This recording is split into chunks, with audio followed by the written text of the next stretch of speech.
Okay, so I'm back at you again. So I just want you to know that this isn't fake news. I'm kind of laughing about that because, everywhere you hear people are saying, I'm not going to listen to fake news and all this kind of stuff, but this is real stuff. But you see, I always have like an article along with, most of the things that I do. But this is about beware of bad nail salons giving bad pedicures. So a woman got a nasty foot infection from a pedicure. What people need to know. And so there's so many nail shops, and that is like a huge thing with women is to get their, nails done, their eyes done, or, to get like their feet done. And a lot of people don't really take account for some of the things that could go wrong in some of these shops. And, a lot of women, they work hard to pay good money to go to these places because they want to look pretty, they want to look good. So this woman got a nasty foot infection, and here's a photo of her foot. It is really swollen. And getting a pedicure is often a delightful way to relax, but in some unlucky cases, it can also be a health hazard. So Stacy Wilson of Benton, Arkansas, got a post pedicure foot infection that landed her in the hospital. And so this is how it looks. It's really swollen and red and inflamed. So she told KATV that it feels like you're sitting too close to a fire. That's how it feels. Very uncomfortable, and it's burning. And you just cannot get away from the fire, she said. So that's how she describes the pain. So Wilson went to a nail salon on a Saturday, February 6th, and all was well until the spa employee cut the side of Wilson's foot and beneath her pinky toe when sloughing skin away. So this skin, I guess, was peeling away with a pumice stone. And so she knew that she had hurt her a little bit. But you know how sometimes they'll nick you, people who have gone to nail salons and gotten pedicures, sometimes there might be a little pinch or a little nick. But her symptoms soon showed that there was something more serious going on as time went along. So it was more than just the scrape. And so this is her in the hospital. So by Sunday, her ankle was painfully red, and by Monday, it hurt even more. By Tuesday, she couldn't put any weight on her foot to stand up. The redness was spreading up to her knees. And she had a fever of 102. That's how serious it was. So that's just like a commercial ad. But Wilson went to the emergency room where the doctors informed her that she had cellulitis. It's a bacterial infection that's most common in the lower legs, according to the Mayo Clinic. So she spent 4 days in the hospital and plans on filing a complaint, probably a lawsuit, with the Arkansas Health Department when she's released. So here's the full KATV segment on her experience. So I guess they had a video. I'm not going to show it, but I don't think it comes out. But anyway, although it's a worrisome story, there are ways to avoid the same fate. I just want to stop here. There's so many women I see going to nail salons, and I don't even think they think for a second about any of these things. But anybody could have this happen to them. It's very scary. So here's what you need to do to prevent this from happening. So cellulitis can enter the skin through a small opening. It happens when bacteria, usually Streptococcus or Staphylococcus, is assesses your system by way of a cut or a crack on the skin, according to the Mayo Clinic. So while cellulitis is usually treated with an antibiotic that target both the bacteria and staphylococcus, can manifest as a harder to treat infection known as methicillin resistance, so Staphylococcus aureus, MRSA. So pedicures, for all the ladies, pedicures can also result in other kinds of infections beyond bacterial ones. Improper pedicures can cause fungal infections, like what I was saying in a previous video. When the nails get yellow or they begin to rise off the beds, of the nail bed, or a viral infection that shows up as plantar warts, according to Cleveland's clinic. So typical pedicures aren't the only ones that can put you at risk. Fish pedicures, when you submerge your feet into a water full of small fish that eat off the dead skin, it can seem like it's fun and a novelty.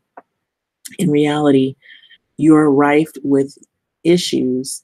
More than 10 states have banned the pedicures like this, according to the Center for Disease Control. So the main concern is the sanitary, as the tubs can't be properly disinfected with fish inside them. So believe it or not, some women will go to places where they have these little fish that eat off dead skin and things like that. And I guess that used to be something big, but they're saying that that's not a safe practice. So it can be hard to clean those really nasty areas. They can become infected from dirty foot bowls. The dirty foot bowls will harbor a lot of the germs. So even reported a patient who got MRSA after a nice fish pedicure. What they thought was nice turned out to wreak havoc. Also, according to the Center for Disease Control, another alarming factor is that the fish need to be starved in order to eat the dead skin. So they're probably not really that good as people think they are or thought they were. According to this, it says avoid issues also. To avoid the issues, find licensed salons and technicians. So some of these places too, I'm wondering if they really are legitimately licensed, because there are people who will have phony license and they'll put them up in these shops. I would believe some of that might be going on, and all of those people are not really licensed. And how are you to know as a customer? You go in, you assume that they're valid and they have a valid license, and they're just there to make the money off of the customer, and they're not concerned about the health issues of the customers. Some of those places, not all, but some of them are probably operating without up-to-date or current licenses or licenses at all. So only going to salons that display a current state, like I said, a current state license somewhere visible, and that you ask to make sure the actual technicians are state licensed as well. So you got to find out how they sterilize the tools. And this is what I was saying, some of the salons, they get, there's some places where they get relaxed and they figure, well, it's not my feet I'm doing these procedures on, it's someone else, they don't care. And that's how a lot of people get these infections, because they're not cleaning the tools properly. And there are various signs a salon is or isn't working with customers' health in mind. First, the nail technician should be using new tools on each client instead of reusing the same ones on various people. This is what a podiatrist was saying, Joy Rowland. And I guess her title behind her is DPM. So I guess she's a licensed podiatrist. She tells the Cleveland Clinic. So all the tools should be disinfected with a process called autoclaving, which calls upon pressurized steam to kill any potential infections or tools that have germs on it that are causes for people to get infected. So according to UC San Diego Biosafety Resources. And when it comes to a pedicure, Roland says the foot bath should each get treated with a hospital grade disinfectant in between clients. And so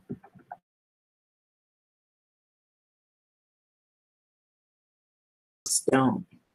And most don't really think about it. They assume that all these places are safe.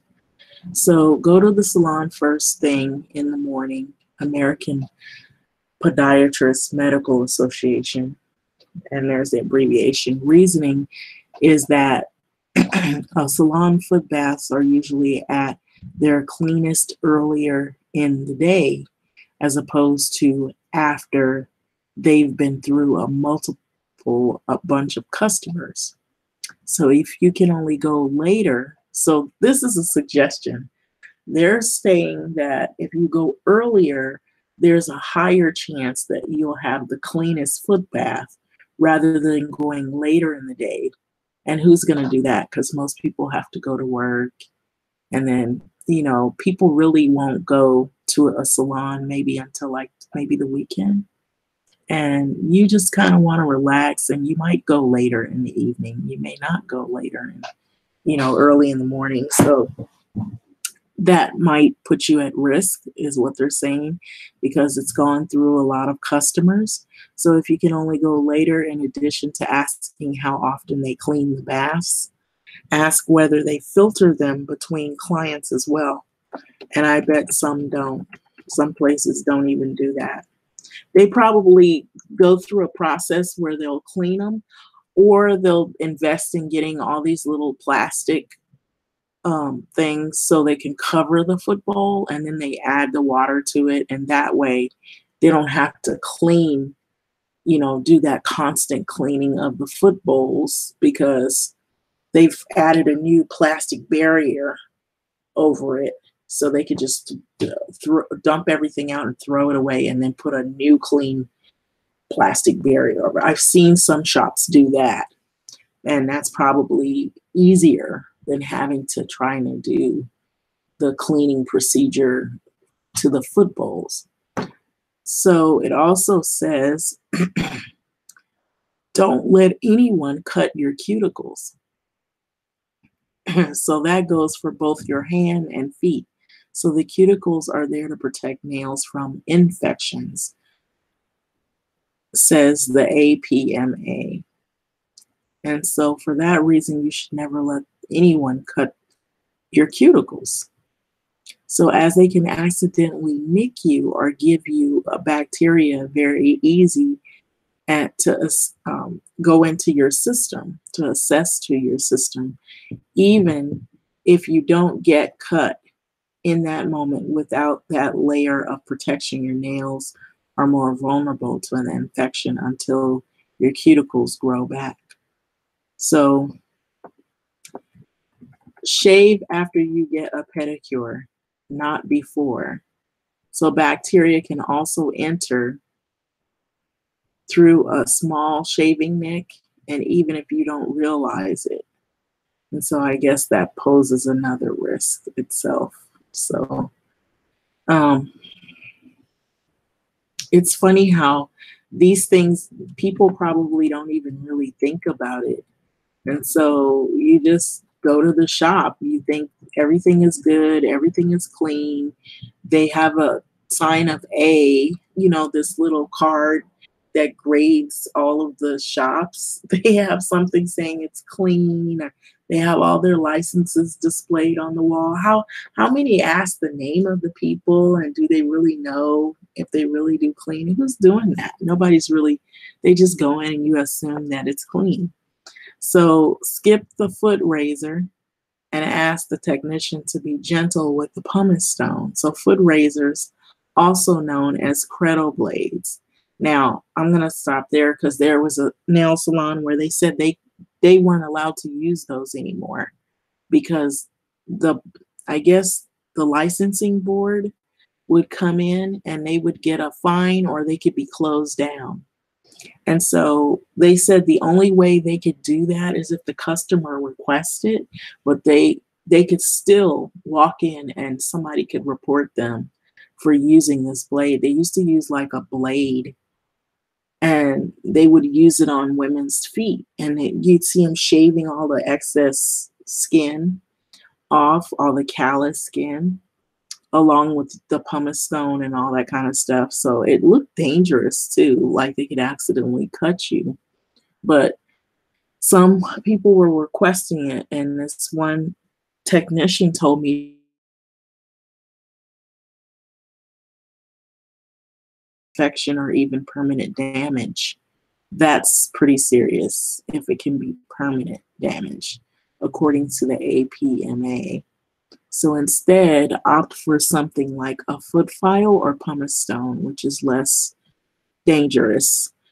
But know that simply choosing the better tool doesn't completely protect you. So, as in Wilson's case, her technician was using a pumice stone. Speak up if the technician is being too rough or does something that hurts you, or and don't worry that doing so is offensive because it's your body, you if it hurts you, you want them to know. So as a customer, you're well within your rights to express what makes you feel comfortable. So I don't think people really think about any of these things. They just go to these places with you know, very little knowledge about all of this, and they just assume that everything is safe. So as a customer, you're well within your right to express what makes you feel comfortable also, especially when your health could be on the line. So all these things can in fact affect one's health. So I think these are very important as much as any other articles are. This is about your life, and what could happen to you just from going into some of these places and not even being aware that they can actually give you something and you could end up not being able to walk, such as what this woman has, just from a bad foot pedicure. And so it went all the way up her leg to her knee. And she said she couldn't even stand on that foot. That's how bad the pain was. And she described it as you're near a hot fire and it doesn't cool down. It's just that's how much pain this woman was in. And so she said she was going to complain. I bet she was going to do more than complain. She wanted to sue. So this is the end of this article, but this is pretty serious and some people don't even think about it. I've seen lots of nail shops and I've wondered too, and since I'm talking about this, that some women who know this, who go into these shops, they sometimes they'll talk in another language. And most of the times, some of the nail shops that I've been in, there are some that have, Hispanic women that are working in the nail shops, but usually the Hispanic clients will go in those nail shops and have, because they'll also have not only the nails, they'll have the hair or whatever alongside of it. And so usually they cater to Latina clients, but then there's these other nail shops who cater to everybody. You can be African American, Latina, white, purple, blue, green guys, males that want to get their feet done. I've seen males go in and have manicure, pedicure, but they don't get polish and all like women do. It's more they just want to look good or whatever, and they may not even really be aware of all of this themselves. They just think, oh, it just feels nice to have somebody do their feet. But some guys don't do it at all. But and some women choose not to do it because of these dangers. But I've always wondered, what is it, the conversation that they're saying about the clients, or are they talking about the clients? They'll probably say no, they're not talking about the clients, they're talking amongst one another. But a lot of times I have seen this, and I'll be honest, that sometimes they'll be saying things that aren't nice. And even though it's in another language, you know by the body expressions and the facial expressions. And a lot of times this comes when, if there's a customer and they're unhappy about something and they have like a higher pitch and tone and range when they're talking to some of these technicians, sometimes they'll turn to other technicians and they'll say things in their language, and it'll be something that's really mean. And it's probably some kind of profanity. You don't even know if it's a racial slur.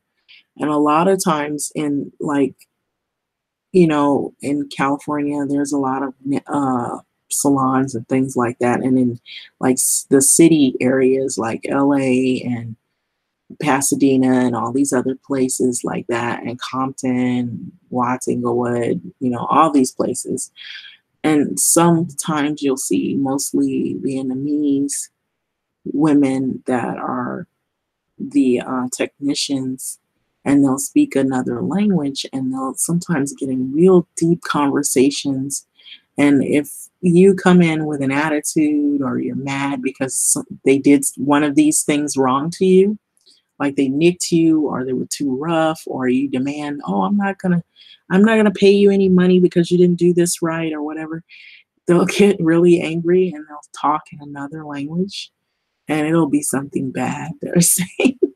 And I just kind of wish I knew what it was, but I have a sensing that it's probably something racial or something just really, really bad, because I've seen the face expressions of the women that are like that, and they'll be mad because somebody's demanding that they're not going to pay. And they'll say something really mean in their language, and they'll talk like, like amongst each other. And sometimes they'll do it right in your face, like when you can see them talking, and they don't even care. And it's something bad. So I wouldn't go to those places because they seem kind of already hostile, like they're angry anyways. So I could see somebody catching some kind of foot disease in those places, because they seem like they don't really, like people very much dealing. You do get crazy people when you're dealing with a lot of public, but if they do something wrong to you, like nick your foot or nick your hand, or they cut something too low, and you complain about it, sometimes they will talk in front of you and say some really bad things. But just with that being said, you have to be careful, ladies, because you don't want to end up like this woman right here, and in the hospital for several days because you can't walk because of a bad pedicure. So you got to watch yourself. Be very careful where you decide to get your pedicures and manicures too, because you don't know what you might end up with. You don't want to end up in the hospital behind one procedure. You were thinking, oh, this is going to make me look good. Yeah, this is not looking good right here at all. Well, with that being said, like, comment, subscribe. Thanks for listening.